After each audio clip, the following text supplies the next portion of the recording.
பஞ்சலச நிகழ்ச்சியில் உங்களோடு இணைகிறார்கள் பத்திரிகையாளர் ராமகிருஷ்ணன் மற்றும் ஆய்வாளர் அருண் கிருஷ்ணமூர்த்தி. நன்றி. நிகழ்ச்சி வாயிலாக இனியும் நேயர்கள் அனைவருக்கும் காலை வணக்கம். இன்று ஒரு முக்கியமான தினம், வரலாற்றில் இடம் பிடிக்க போகக்கூடிய ஒரு தினம் அப்படின்னு பார்த்தோம் அப்படின்னா நவம்பர் 8 அமெரிக்க அதிபர் தேர்தல். மீண்டும் ஒரு முறை அமெரிக்க வாக்காளர்கள் ஒரு ஹிஸ்டாரிக் மேண்டேட் கொடுப்பாங்களா, அதுவும் ஒரு முதல் பெண் அதிபர் தேர்ந்தெடுக்கப்படுவாரா போன்ற பல கேள்விகள் வைக்கப்படுது. ஒரு நீண்ட காலமாகவே நம்ம பார்த்தோம் அப்படின்னா ஹிலரி கிளின்டன் டொனால்ட் ட்ரம்ப் இடையே ஒரு கடுமையான போட்டி, பலதரப்பட்ட விமர்சனங்கள். ஸோ இந்த தேர்தலை நம்மளுடைய நேர்களோட புரிதலுக்கு வரணும் அப்படிங்கிறதுக்காக கொஞ்சம் பின்னோக்கி போனோம் அப்படின்னா இந்த ரெண்டு கேண்டிடேட்ஸ் ஹிலரி கிளின்டன் பற்றி ஃபஸ்ட்டு டிஸ்கஸ் பண்ணலாம். ஃபர்ஸ்ட் லேடியாக இருந்துட்டு அதுக்கப்புறம் ஒபாமா அவருக்கு எதிர்த்தாப்புலேயே கூட அவங்க கேண்டிடேசி டிக்ளேர் பண்ணி கேண்டிடேசி கிடைக்காம அவருடைய ஆட்சியிலேயே வெளியுறவுத்துறையில் இருந்துட்டு இப்போ பிரசிடென்ட் ரேஸில் இருக்காங்க. ஒரு முக்கியமான அமெரிக்க பொலிட்டிஷியனாக நம்ம பார்க்குறோம். பில் கிளின்டன் அவருடைய ஷேடோவில் இல்லாமல் தனிப்பட்ட முறையில் ஹிலரி கிளின்டன் அப்படிங்கிற ஒரு தனிப்பட்ட பெண் தலைவராக அவங்க இருக்கிறத பார்க்குறோம். ஹிலரி கிளின்டன் அவங்களோட பிரசிடென்ஷியல் பிட் பற்றி உங்களுடைய கருத்துக்கள்? அது ஹிலரி கிளின்டன் அது முதல் தரம் அட்டம் பண்ண பொழுது நான் அமெரிக்காவில் சில காலம் இருந்தேன். ஸோ அந்த சமயத்தில் அவங்களுடைய வாதங்கள் அந்த இதெல்லாத்தையும் நான் கவனித்த ஒரு அனுபவம் இருக்குது எனக்கு. அவங்க ரொம்ப நாட்களாகவே, அதாவது என்னுடைய அனுமானத்தில் அவங்க ஹிலரி பில் அவர் பிரசிடெண்ட்டாக இருக்கும் பொழுதே அவங்களுக்கு அந்த எண்ணங்கள்லாம் வந்து விட்டது தான். அப்படி தான் பொதுவாகவே பேசப்பட்டிருந்தது. அவங்களுக்கு பிரசிடென்ஷியல் அந்த பொலிட்டிக்கல் ஆம்பிஷன்ஸ் இருக்குன்னு. ஸோ அமெரிக்காவில் யார் ஜனாதிபதியாக ஆகணும்னாலும் அது ஒரு நீண்ட கால தயாரிப்பு இல்லாதபடி அவங்க நினச்ச உடனேலாம் வந்துட முடியாது. அந்த ஒரு ட்ரமாட்டிக் இதெல்லாம் டேர்ன்ஸ் தென் ஆசியாவில் நடக்கலாம், அந்த நாடுகளில் நடக்கலாம். ஆனால் அமெரிக்காவில் நடக்கவே முடியாது, அதுக்கு சாத்தியமே கிடையாது. அதனால் அவங்க முதல்ல ஒரு செனட்டராகவோ இல்லாட்டா ஹவுஸ் ஆஃப் ரெப்ரசன்டேட்டிவ்ஸில் இருந்துட்டோ அப்படி தான் அவங்க அதுக்கு பிறகு தான் அவங்க கட்சியிலேயே உட்கட்சி தேர்தல், அது ஜனநாயக கட்சியாக இருக்கட்டும் இந்த குடியரசுக் கட்சியாக இருக்கட்டும், ரொம்ப கடுமையான உட்கட்சி தேர்தல். அண்ட் தென் அவங்க உட்கட்சிக்குள்ளே நடக்கிற அந்த கட்சி விவாதங்களும் ரொம்ப கடுமையாக இருக்கும். எஸ், இதெல்லாம் மீறி வருதுங்கிறது உங்களுக்கு, அதாவது உங்களுக்கு பொருள் உதவி பண உதவி எல்லாம் இருந்தாலும் கூட தான் ஏன் வேட்பாளராக வரணும்னு சொந்த கட்சிக்காரர்களை நம்ப வைத்து அங்கேயே ஒரு போட்டி போட்டு அந்த போட்டியில் வெற்றி பெற்று வந்தால்தான் வேட்பாளராகவே அறிவிக்கப்படுறாங்க. எஸ், அந்த இந்த சில அம்சங்கள்லாம் நம்ம அதை கற்றுக்கணும். அதாவது இந்தியா நம்ம இது ஒரு வேடிக்கையாக மட்டும் பார்த்துட்டு இருக்காதபடி அரசியல் தலைவர்களும் இதெல்லாம் ஃபாலோ பண்ணிட்டு இருப்பாங்க, ரொம்ப க்ளோஸாக, நம்மளை விட இன்னும் அதிகமாக ஃபாலோ பண்ணுவாங்க. பட் இது நம்ம ஏன் இதை ஒரு இந்த மாதிரி சில அம்சங்கள், அதாவது உட்கட்சி அந்த ஜனநாயகம்னு சொல்கிறாங்க இல்லையா, அதை நம்ம ஏன் நம்ம கட்சிகளில் வரவழைக்கக்கூடாது அப்படிங்கிறது தான் இந்த அமெரிக்க ஜனநாயக இந்த கட்டமைப்பு, அந்த அமைப்பினுடைய நம்மளுக்கு இந்த தேர்தல் மூலமாக இந்தியர்களுக்கு நம்மளுக்கு அறிந்து கொள்ள வேண்டிய ஒரு விஷயம். ஹிலரி கிளின்டன் அப்படின்னு நம்ம பார்த்தோம் அப்படின்னா நீங்கள் சொன்ன மாதிரியே ரொம்ப நாளாகவே அவங்களுக்கு பொலிட்டிக்கல் ஆம்பிஷன்ஸ் இருந்ததெல்லாம் எல்லாருக்கும் தெரிந்ததுதான். ஆனால் பல சர்ச்சைகளையும் சிக்கியவர். திரு பில் கிளின்டன் அதிபராக இருக்கும்போது அவர் மீது வைக்கப்பட்ட சில குற்றச்சாட்டுகளை இவங்க மூடி மறைக்க பார்த்தாங்க.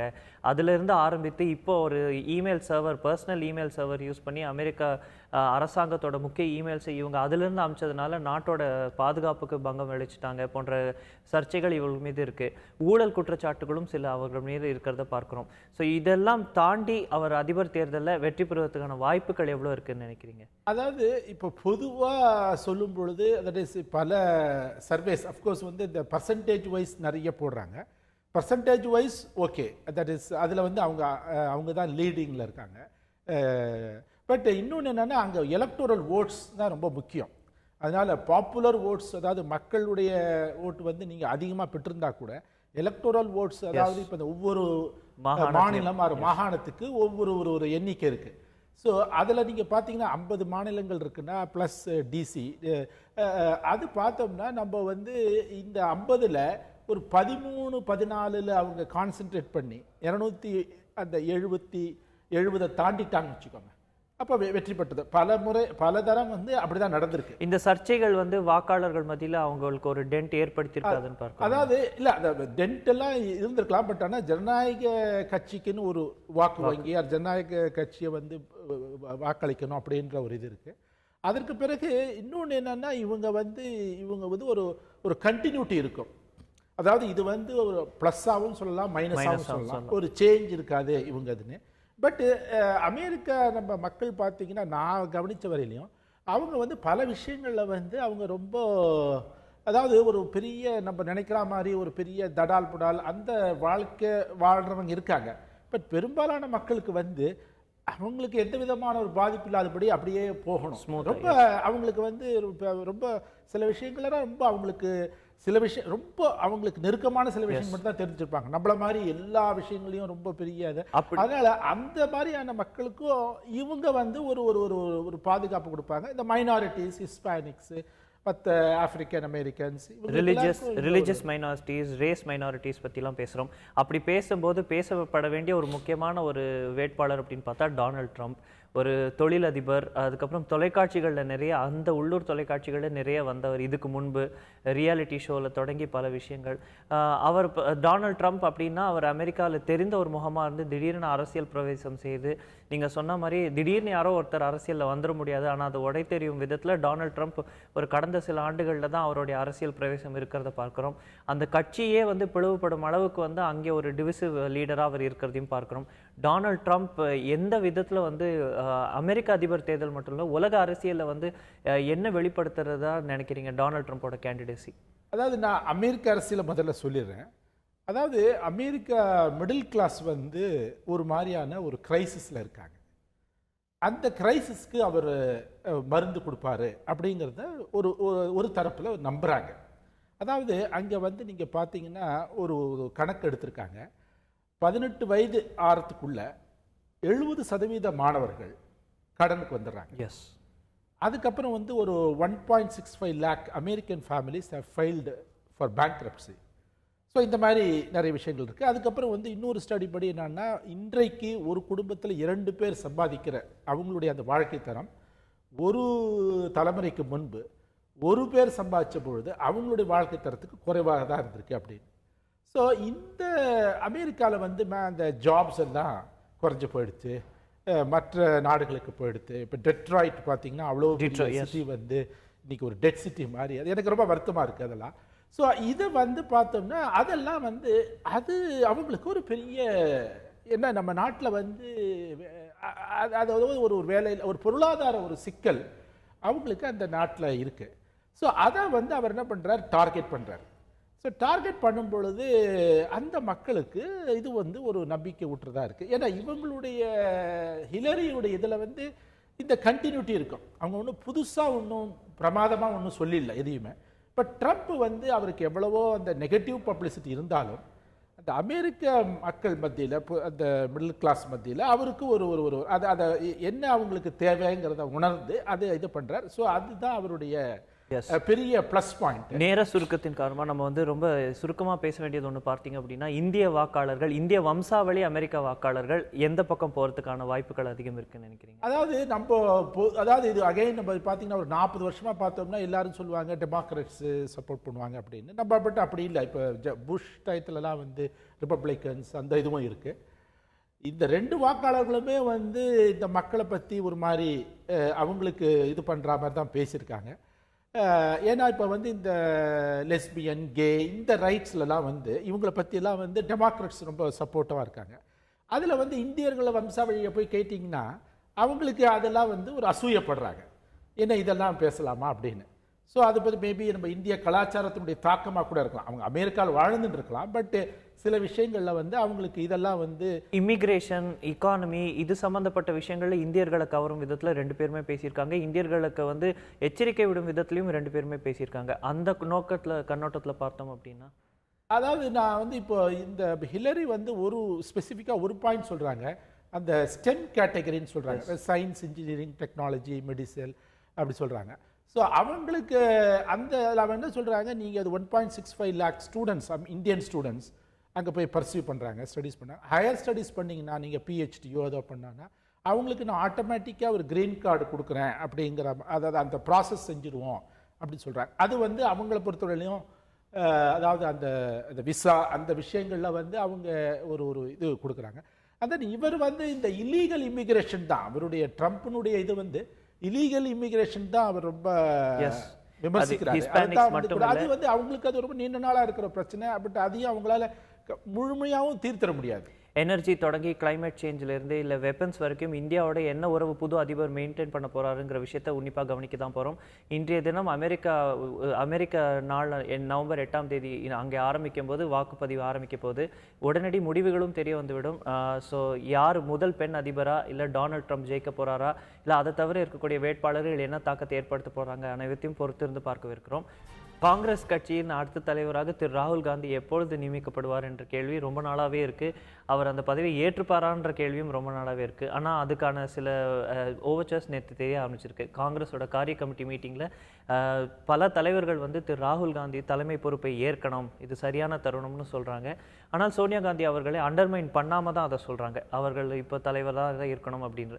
ராகுல் காந்தி அவரும் கூட தனிப்பட்ட முறையில் இதுக்கு ரெடி ஆயிட்டாருங்கிற மாதிரி ஒரு சிக்னல்ஸ் தான் அவரும் கொடுக்குறாரு.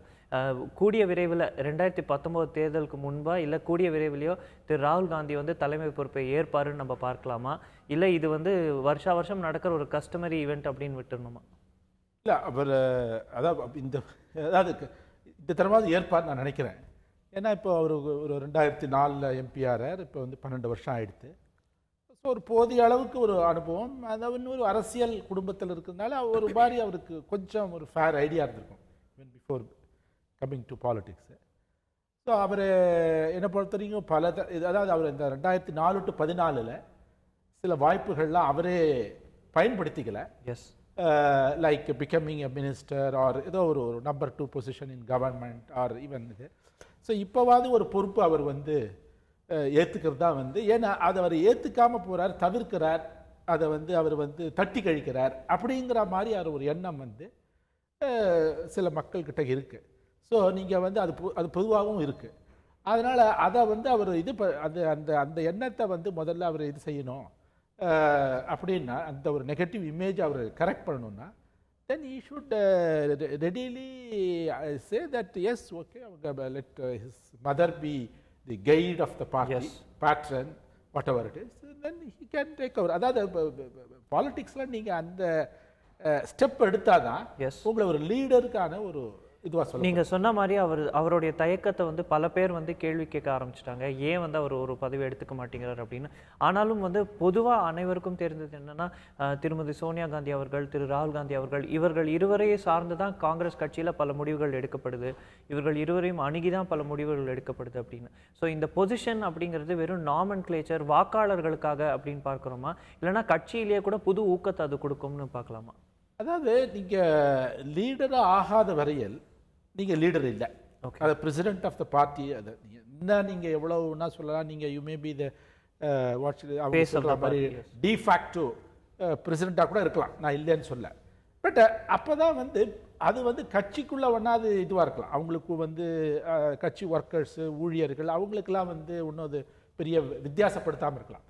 ஆனால் நீங்கள் பொதுமக்கள்கிட்ட போய் நீங்கள் வாக்கு கேட்கும் பொழுது நீங்கள் அதுதான். ஸோ அந்த பப்ளிக் பர்செப்ஷன் அதை நீங்கள் மாற்றி ஆகணும்.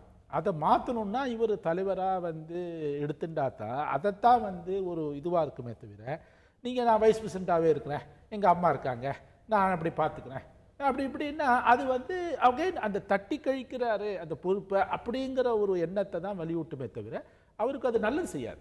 உத்தரப்பிரதேஷ், பஞ்சாப், கோவா போன்ற மாநிலங்களில் தேர்தல் வரப்போகுது, சட்டசபை தேர்தல். அதற்கு முன்பு இவர் தேர்தலாக அதுக்கு முன்பு இவர் தலைவராக அறிவிக்கப்படுறதுக்கான வாய்ப்புகள் இருக்கா?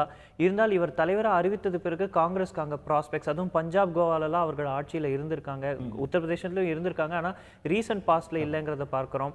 அப்படி பார்க்கும்போது இந்த தேர்தல்களில் இவர் தலைவராக அறிவிக்கப்பட்டால் பாசிட்டிவ் ட்ரெண்ட் இருக்கும்னு பார்க்குறோமா, இல்லை இதனால வந்து தோல்வி அடைய மாட்டாங்க, தோல்வி அடைந்தால் ஒருவேளை அவர் தலைமை அது ஒரு பழியா வந்துரும்னு பார்ப்பாங்க இல்லையா? இல்லை, அதாவது இவர் ஏன்னா இப்போ காங்கிரஸ் ஒர்க்கிங் கமிட்டி இந்த மாதிரியான முடிவு இப்போ ஓப்பனாக, இதுக்கு முன்னால் அவங்க இன்ஃபார்மலாக நிறைய தடவை டிஸ்கஸ் பண்ணியிருக்கலாம், இப்போ இந்த தடவை ஓப்பனாக வந்திருக்காங்க. அது வந்து ஒரு என்ன பொறுத்தவரையிலும் வந்து ஓகே ஒரு அதாவது இது முதல் தடவை நினைக்கிறேன் அது. அதனால அது ஒரு அந்த விதத்தில் பார்க்கும்போது ஒரு சரியான செய்தி அவங்க கிட்டேருந்து.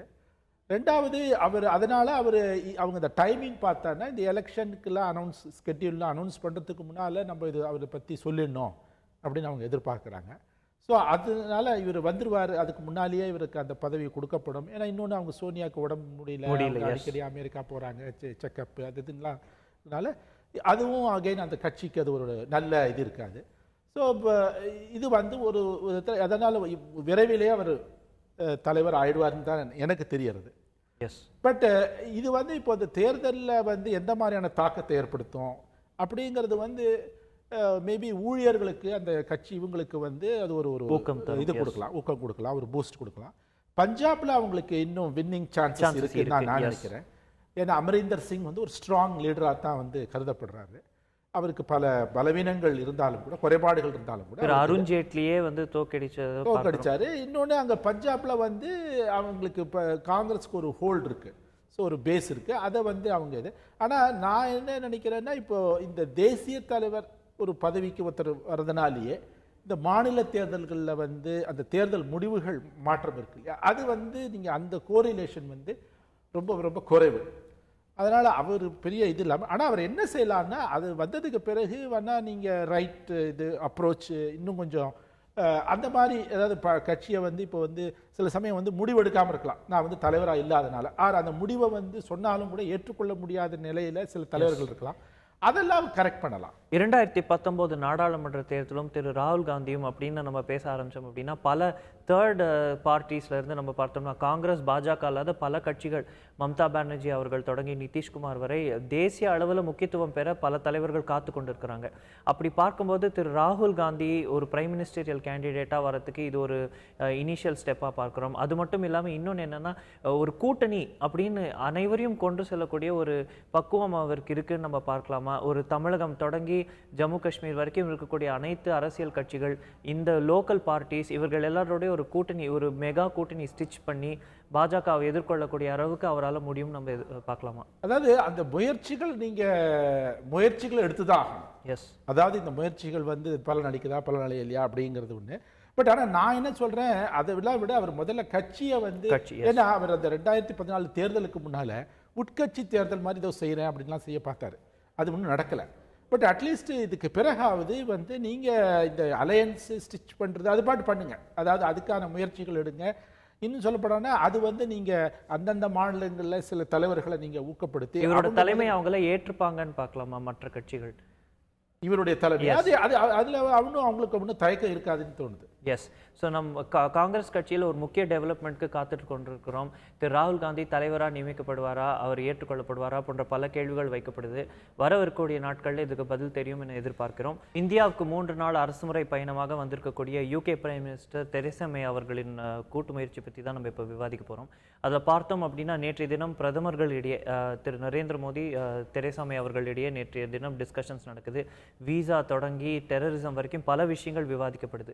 ஒரு பிரெக்சிட் முடிவுக்கு அப்புறம் 2019ஆம் ஆண்டு யூகே வந்து யூரோப்பியன் யூனியன் வந்து வெளில வந்தோடனே ட்ரேட் பார்ட்னர்ஸ் அப்படிங்கிறதுல இந்தியாவுக்கு முக்கியத்துவம் கொடுத்துருக்காங்க. யூரோப்புக்கு வெளியில் ஒரு ஃபஸ்ட்டு ஒரு மெயின் நாடாக இந்தியாவுக்கு அவங்க பிரைம் மினிஸ்டர் வந்துருக்கிறத உலகமே கவனிச்சுட்டு தான் இருக்குது. அதுவும் பிஸ்னஸ் செக்டரில் இந்தியா யூகே இடையே பிஸ்னஸ் டீல்ஸ், ட்ரேட் டீல்ஸ் எல்லாமே பார்க்கப்படுது. ஆனால் இதில் பெரிய விஷயம் அப்படின்னு பார்த்தோம்னா மீண்டும் இமிக்ரேஷன்.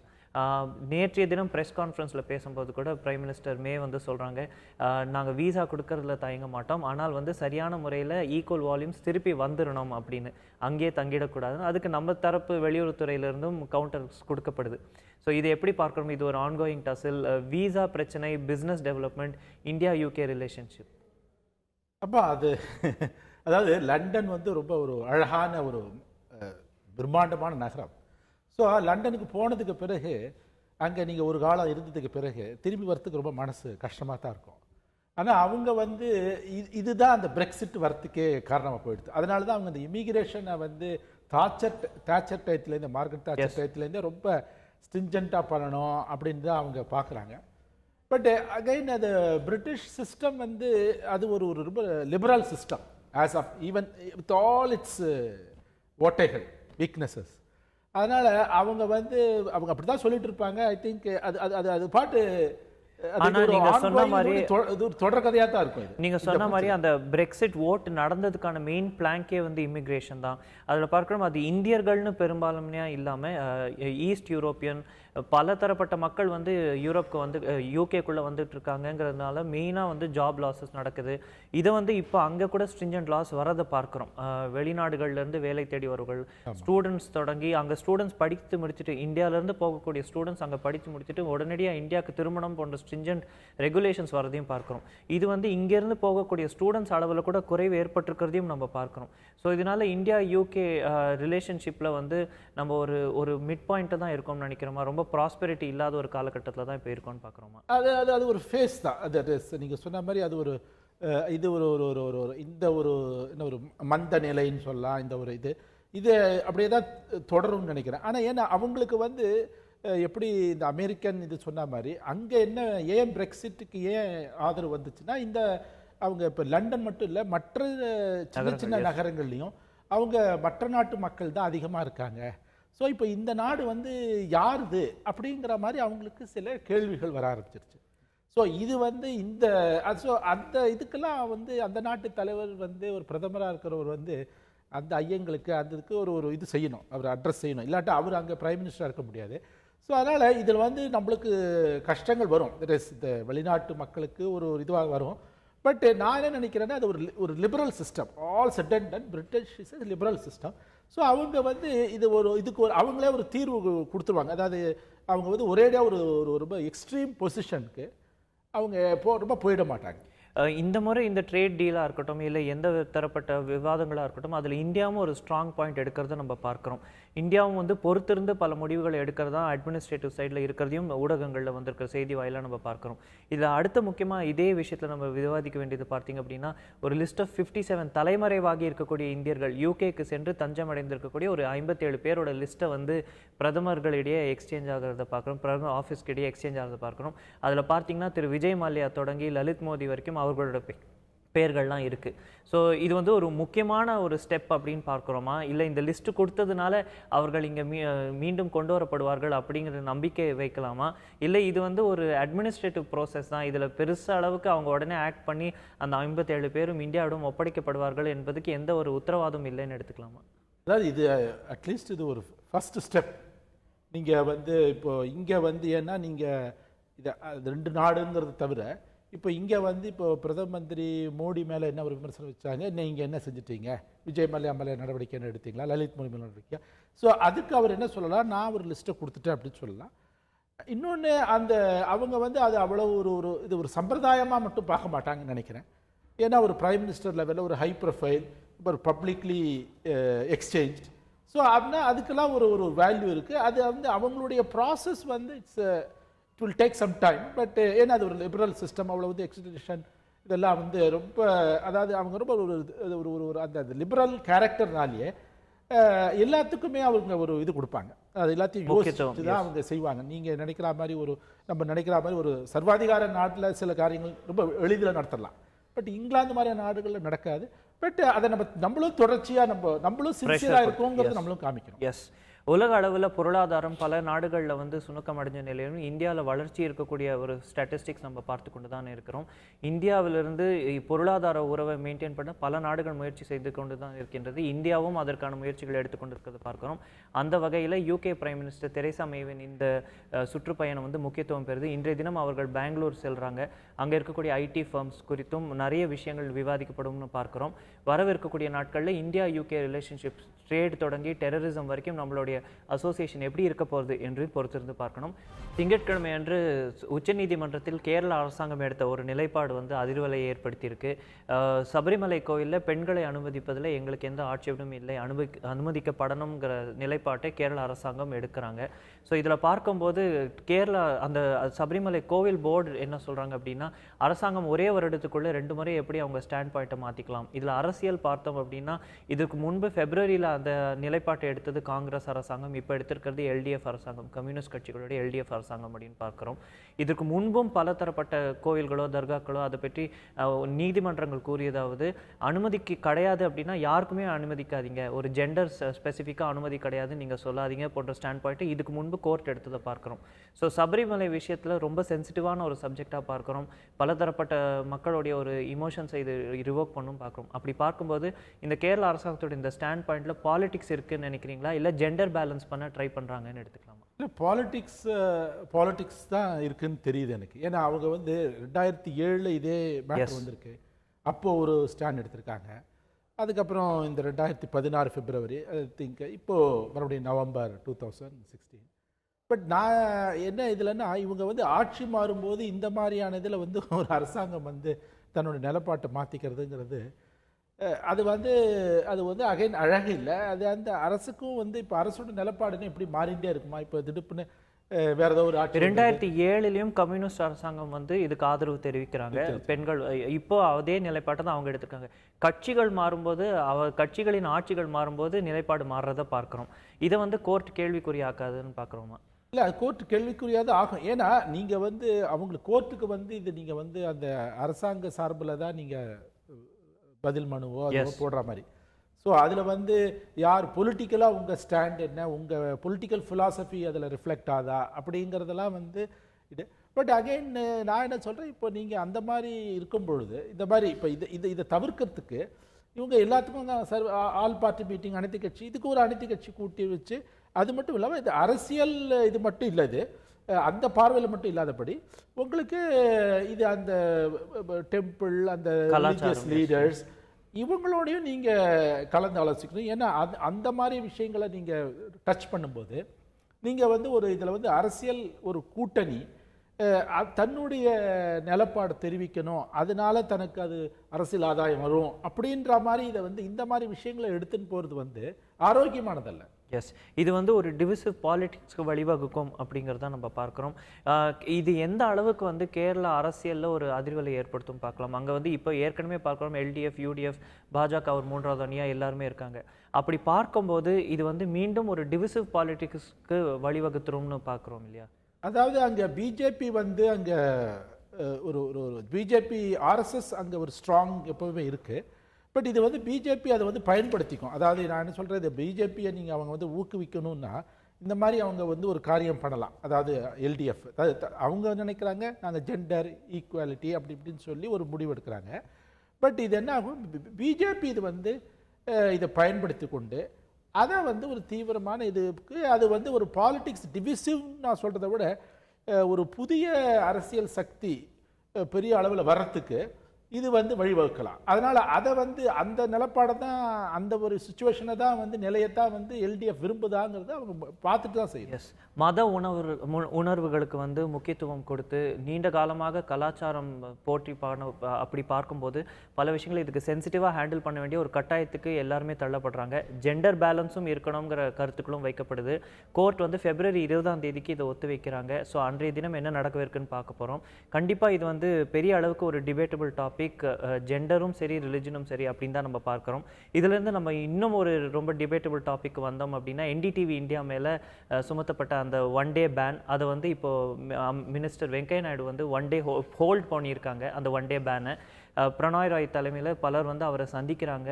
அது மட்டும் இல்லாமல் என்டிடிவி தரப்புலேருந்து சுப்ரீம் கோர்ட்டுக்கும் போகிறாங்க. அப்படி பல தரப்பட்ட முயற்சிகள் அவர்கள் தரப்பில் எடுக்கும்போது அரசாங்கமும் அவர்களோட ஒரு மீட்டிங்கில் வந்து இதை ஹோல்ட் பண்ணுறதை பார்க்குறோம். இது வந்து அரசாங்கம் பேக் ட்ராக் பண்ணுறதா எடுத்துக்கலாமா, இல்லை இது வந்து எப்படி வந்து ஒரு பேன் இம்போஸ் பண்ணுறது, ஊடகங்கள் மீது ஒரு கட்டுப்பாடு, அதுலேருந்து அரசாங்கம் இப்போ பின்வாங்குறாங்க பயத்தில் அப்படின்னு எடுத்துக்கிறோமா?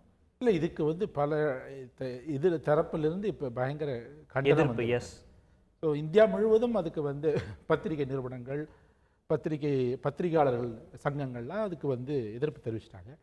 ஸோ இந்த ஒரு சூழ்நிலையில் நீங்கள் வந்து நாங்கள் அந்த பேனை வந்து தடையை வந்து அமல்படுத்தி தான் தீர்வோம் அப்படின்னு ஒரு அரசாங்கம் சொன்னால் அது வந்து தண்ணியை பலவீனப்படுத்திக்கிறதுக்கு தான் அது வழிவகுக்கும்.